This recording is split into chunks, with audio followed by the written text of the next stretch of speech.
first, I'd just like to thank our fans.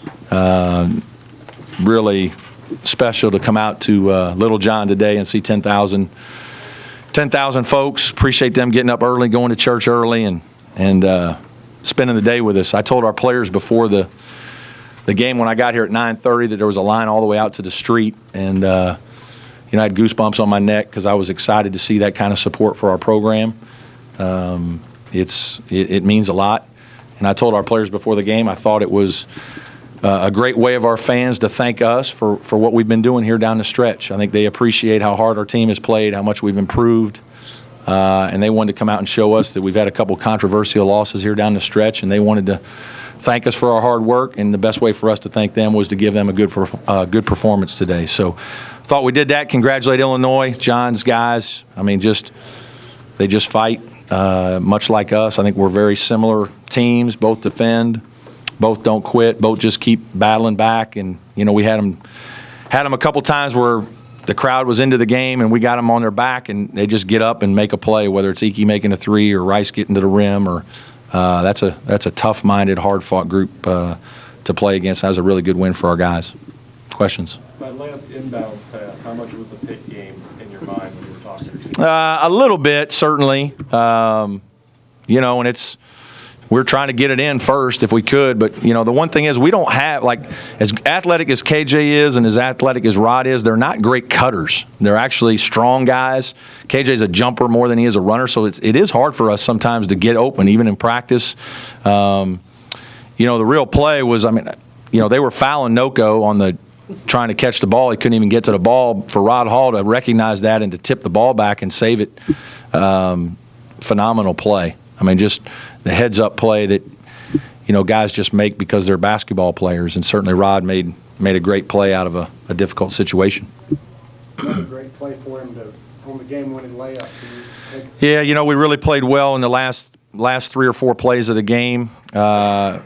We told our guys if we get the stop, we had a play called if we don't feel like we get a good rebound and can't run, that we're going to run into an action and go play out of that. But if we get a rebound and feel like we have open court, let's go play and trust Rod to go make a good decision. And, he got to the rim and scored. And obviously we called timeout and set up our defense and really good last stop on the last possession of the game. What were you expecting from the last?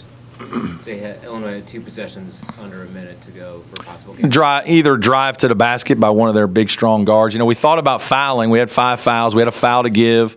Everybody thinks you're a great coach if you use the foul to give. That's like the great new masterful thing. And the problem is then you're at 6, so then if they drive with 4 or 5 seconds and you foul them as they go to the rim, now they're shooting a bonus shot to beat you. So that's why we didn't foul to give. I better explain that. We just expected drives to the rim or shot for Iki. And we actually went to a zone there right at the end for the last possession. We went to a little soft 2-2-1 back to zone just to try to keep him at bay, and that time it worked. Can you talk about having Austin Ejikwa out there in crunch time? Yeah. Talk about his development. Well, he's an improving guy. Roper played well, but we were nervous when they play. Illinois' got big, strong wings. When they played Bertrand out there with Ravante Rice, Jordan's either about 80 pounds lighter than Rice, or he's about 7 inches shorter than Bertrand, and it's a tough matchup. And they were isolating him, and so it was just hard for us to keep him on the court in certain situations. Austin's bigger at 6'5" or 6'6" and long, and Austin offensively is a good player. We think he's really improving, and defensively that's where he's got to continue to fight and get better. And he played pretty well defensively for a young guy today, and this was great experience for him. I thought he was going to make the big 3 to take the lead. We got him a good shot. KJ made a great drive and kick, and he just missed it. But he's practiced better, and when he does, he's going to get on the court more. But with Roper in the first half when KJ and Rod were kind of struggling. Oh, he was big. Jordan, we've always talked about Jordan's one of those guys that scores in bunches. And, when you're on the other bench, you're always nervous about him because he's one of those guys that can get away from you. We ran a nice little action for him, and he made a 3. And he made a great drive in the second half and missed on a right-hand layup. That was a tough layup, but a great play. I thought Jordan played very well today.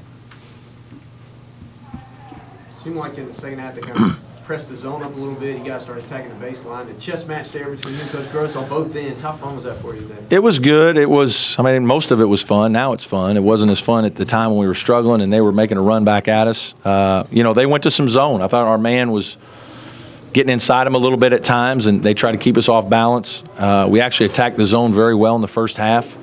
Second half, we kind of went in spurts. We had a couple good possessions, but we also missed some shots. And it's, you really need to be able to make a few more shots. We didn't make very many. And obviously the longer it went that we weren't making shots, they were packing it in even more and making it a little bit tougher on us. So, that was certainly a chess match of a game where we were both making adjustments all the time. Brad, when you look at the controversy of the Pitt and Duke games, do you think when you're talking about the fan support and how into it they are, do you think it might have had a circle the wagons kind of effect in a sense? I'm sure there's some people that are upset just like we are on certain calls. Especially when we still were in a hunt for an NCAA tournament berth. I mean, we were right there now. And when you look, obviously, NC State getting in, if one or two of those go our way, we might be playing NC State for the right to go. And that's what makes those losses so much more painful and hard for your players to understand, because it's not easy to get to those. It's not easy to get to the tournament. I mean, it is in these leagues like this. It is really challenging. And I certainly think our fans appreciate the way our team has improved through the course of the year, and I hope that's why they were here today. How big was it to keep Rice in check for the entire first half? It was. He was good. He's a good player. He's strong. He's hard to handle. D-Mark had a hard time with him. A little bit. This is where you missed Jerron a little bit, just because KJ guarding him at the 3 is a bigger guy. He's 6'6" and long and blocks shots, so maybe it helps us a little bit. Jerron can guard.